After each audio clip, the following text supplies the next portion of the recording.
কারণ ইন্টারনেট আসার পর একটা রেভুলেশন তৈরি হয়েছে না, হ্যাঁ পুরা ওয়ার্ল্ড এক করে দিছে না, একটা নেটওয়ার্কের মধ্যে করে দিছে না। হ্যাঁ তো আর স্টার্ট আপ বা বিজনেস ব্যাপারটা কিন্তু একটা প্যাশনের জায়গায় চলে আসে। অনেক স্টুডেন্টরা আছে, মানুষজন আছে ডেডিকেটেড। তা আমার মনে হয় যে যারা বিজনেস করতে চায়, স্টার্ট আপ করতে চায়, আর স্টার্ট আপটা তো শুধু তোমার কান্ট্রির মধ্যে সীমাবদ্ধ না, এটা দেশ ছড়িয়ে দেশান্তর বিদেশেও এটা পৌঁছাইতে পারে। নেটওয়ার্কিংটা অনেক বেশি ইম্পর্টেন্ট। ইভেন বাংলাদেশেও আমাদের হয়তো একটা সার্কেল থাকা, বন্ধুত্ব ব্যাপারটা তো এটা হচ্ছে ব্লেসিংস। লাইক আমি ফ্রেন্ডশিপের ব্যাপারটা বললে, এটা নিঃসন্দেহে যদি ভালো ফ্রেন্ড ব্লেসিং আমার জন্য। ইভেন আমারও ভালো ফ্রেন্ড আছে। আমার প্রত্যেকটা লাইফের প্রতিটা স্টেজে আমার ফ্যামিলি যেমন গুরুত্বপূর্ণ আমার কাছে মনে হয় আমার ফ্রেন্ডরা আমার কাছে লাইক সেম ভাবে ইম্পর্টেন্ট আমার ফ্রেন্ডরা। তা তারপর আমার সাজেশন থাকবে যে আমরা নতুন নতুন কানেকশন বিল্ড আপ করি, নতুন নতুন কলেজ ইউনিভার্সিটিতে নতুন ফ্রেন্ডদের সাথে মিশি। আমার কথা হচ্ছে আমরা অনেক মানুষের সাথে মিশি, বাংলাদেশে থাকলো এটা কোনো প্রবলেম নেই, অনেকের মানুষের সাথে মিশি, কানেকশন থাকুক, যে ওই মানুষটাকে বুঝি। কারণ দিন শেষে আমার কোনো না কোনো একটা আমার ফ্রেন্ডের সাথে কিন্তু আমরা কিন্তু একটা কোম্পানি না, আমাদের তো নতুন কোনো কোম্পানিতে জব করতে হইব, নতুন কোনো বিজনেস করতে হইব, নতুন কোনো কাস্টমার, নতুন কোনো ক্লায়েন্টের সাথে ক্লায়েন্ট হ্যান্ডেল করতে হইব, নতুনভাবে প্রপোজাল দিতে হইব, নতুনভাবে নেটওয়ার্কিং তৈরি করতে হইব। তো আমরা যদি ভিন্ন ভিন্ন মানুষের সাথে মিশি, তাহলে হচ্ছে আমাদের কনফিডেন্ট বিল্ড করে, নতুন মানুষের বিহেভিয়ার সাইকোলজি বুঝতে পারি। এটার দেশের বাইরে গেলে তো আরো অনেক সুযোগ বেড়ে এটা যায়, আরো অনেক সুযোগ যেমন আমি একটা উদাহরণ দিই যে আমি চায়না থেকে আসার পর আবার নেপালে গেছিলাম।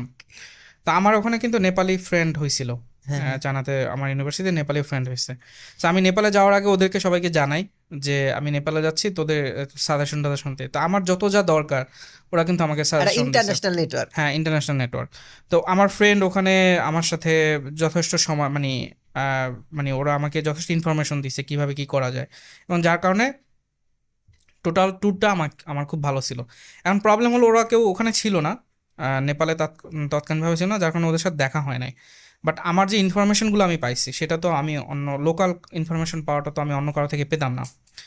একইভাবে আমার 2-4 দিন আগে আমার একটা শ্রীলঙ্কান ফ্রেন্ড আসছে বাংলাদেশে ওর কোম্পানির হয়ে। তো ওকে আমি বাসায় ইনভাইট করছি, ওর জন্য রান্নাবান্না করছি, আবার ওকে নিয়ে ঘোরাঘুরি করছি, তাই না? সো এই যে কানেকশনটা আমার মনে হয় আমি যখন ইন্টারন্যাশনাল একটা এনভায়রনমেন্টে যাচ্ছি এই কানেকশন বিল্ড আপ করা জরুরি। সো কেবল বাঙালিদের বা বাংলাদেশিদের কমিউনিটিতে না থেকে পাশাপাশি ওই যে একটা এক্সপ্লোরিং মাইন্ড সেটা থাকা উচিত, ইন্টারন্যাশনাল ফ্রেন্ড তৈরি করা উচিত। ইন্টারন্যাশনাল এডুকেশন তো আগেও ছিল, বাট আমি বলতেছি বর্তমান সিচুয়েশন, কারণ ইন্টারনেট আসার পর একটা রেভুলেশন তৈরি হয়েছে না, হ্যাঁ পুরা ওয়ার্ল্ড এক করে দিছে না, একটা নেটওয়ার্কের মধ্যে করে দিছে না। হ্যাঁ তো আর স্টার্ট আপ বা বিজনেস ব্যাপারটা কিন্তু একটা প্যাশনের জায়গায় চলে আসে। অনেক স্টুডেন্টরা আছে, মানুষজন আছে ডেডিকেটেড। তা আমার মনে হয় যে যারা বিজনেস করতে চায়, স্টার্ট আপ করতে চায়, আর স্টার্ট আপটা তো শুধু তোমার কান্ট্রির মধ্যে সীমাবদ্ধ না, এটা দেশ ছড়িয়ে দেশান্তর বিদেশেও এটা পৌঁছাইতে পারে। তো কেউ যদি ইন্টারন্যাশনাল স্টুডেন্ট হয় এবং বিভিন্ন কান্ট্রির স্টুডেন্টদের সাথে যদি তার পরিচয় থাকে, নেটওয়ার্কিং থাকে, তখন সে তার বিজনেসে যদি নিজের কান্ট্রিতে করে ভালো করতে পারে, তখন কিন্তু সে খুব সহজে এটা একটা মাল্টি ন্যাশনাল কোম্পানিও তৈরি করতে পারে, অন্য দেশেও তার সার্ভিসটা দিতে পারে। সেক্ষেত্রে নেটওয়ার্কিংটা অবশ্যই অবশ্যই অনেক গুরুত্বপূর্ণ।